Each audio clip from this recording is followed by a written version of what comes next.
Rural health centre डेरोलाल station में दवाउनि जी खोट खिलाफ़ ॻोठ मोहम्मद रहीम छुट्टो जे रहवासियुनि मोहम्मद सिद्दीक छुट्टो पंहिंजे बीमार मासूम ॿारनि ऐं ॻोठाणनि समेत एहतिजाज कंदे दायो आहे त आऊं ग़रीब मिसकीन माण्हू आहियां। मुंहिंजा 4 मासूम ॿार बीमार आहिनि। डेरोलाल स्टेशन जी सरकारी अस्पताल में इलाज लाइ वयसि त डॉक्टरनि पारां दवा न ॾिनी वई, पर अस्पताल में आयल हिकु मरीज़ मुंहिंजे मासूम ॿारनि जी हालत ॾिसी मूं पंहिंजे वरतल दवा ॾिनी, पर अस्पताल अमले खे असां ते को बि रहम न आयो।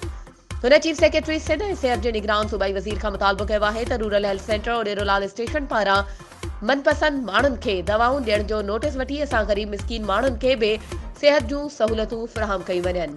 वधीक ख़बरुनि ऐं अपडेट्स जे लाइ असांजे चैनल खे सब्सक्राइब कयो ऐं हा, बेल आइकन खे प्रेस करणु न विसारिजो त जीअं असांजी हर नई अचण वारी वीडियो तव्हां ताईं पहुची सघे।